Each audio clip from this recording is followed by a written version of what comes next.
नोएडा और ग्रेटर नोएडा की हवा जहरीली। दीपावली आने से पहले ही धूल, धुआं और लापरवाही ने मिलकर शहर को गैस चैम्बर में बदलना शुरू कर दिया है। हवा में जहर घुल चुका है। नोएडा का AQI 180, ग्रेटर नोएडा का 189 और कुछ इलाकों में हालात बेहद खराब हो चुके हैं। सड़कों पर उड़ती धूल, बिन पानी की झाड़ू और बेकाबू ट्रैफिक ने सांस लेना मुश्किल कर दिया है। प्रशासन अब भी नींद में है, जबकि हर सांस में जहर घुल रहा है। अगर अब भी कदम नहीं उठाए गए तो इस दीपावली की रोशनी से पहली हवा लोगों की जिंदगी बुझा देगी। नमस्कार, आप देख रहे हैं सत्य भारत टाइम्स और मैं हूं आपके साथ विरूपाक्ष कौंडे। शहर में प्रदूषण का स्तर एक बार फिर बिगड़ने लगा है। बीते 3 दिनों में हवा की गति 4 किलोमीटर प्रति घंटा कम हुई है। इन दिनों में प्रदूषण का स्तर तेजी से बढ़ गया। दीपावली का त्योहार नजदीक है। नोएडा, ग्रेटर नोएडा में हवा की स्थिति को धूल और मिट्टी ने बिगाड़ना शुरू कर दिया।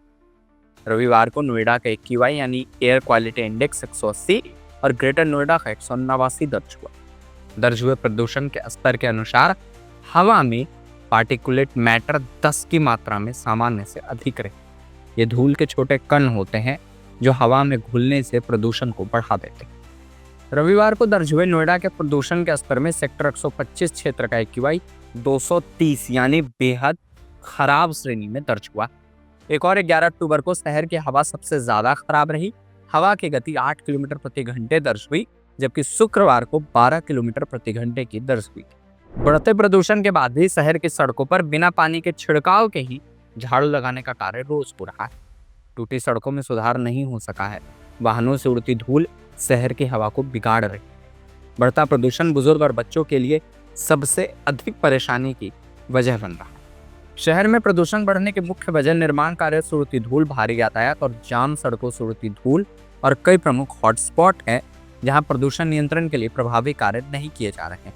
प्रदूषण का असर लगातार बढ़ने के बाद भी निर्माण कार्य बगैर मानकों के पूरे हैं। सुबह और शाम के वक्त लगने वाले जाम से निजात नहीं मिला है। सड़कों और हॉटस्पॉट पर पानी का छिड़काव संबंधी कार्य अभी तक शुरू नहीं किए गए। पिछले साल दीपावली से पहले प्रदूषण बढ़ने के कारण ग्रिप लगाया गया था, लेकिन इस वर्ष विभाग ने प्रदूषण के रोकथाम के लिए कोई पुख्ता कदम नहीं उठाए। वहीं तेजी से शहर में RNC प्लॉट का संचालन भी प्रदूषण के स्तर को तेजी से बढ़ा रहा है। इससे भी प्रदूषण में तेजी से इजाफा हो रहा है। अब जबकि दीपावली नजदीक है और प्रदूषण का स्तर लगातार बढ़ रहा है, ऐसे में जरूरी है कि प्रशासन तुरंत प्रभावी कदम उठाए। सड़कों पर नियमित रूप से पानी का छिड़काव, निर्माण स्थलों पर कवरिंग और वाहनों से निकलने वाले धुओं पर नियंत्रण जैसे उपाय बिना देरी के लागू किए जाएं। अगर समय रहते ठोस कदम नहीं उठाए गए तो त्योहारी सीजन में नोएडा और ग्रेटर नोएडा की हवा लोगों के लिए जानलेवा साबित हो सकती है। इन खबरों पर बाकी अपडेट्स के लिए आप बने रहे हमारे साथ और देखते रहें सत्य भारत टाइम्स।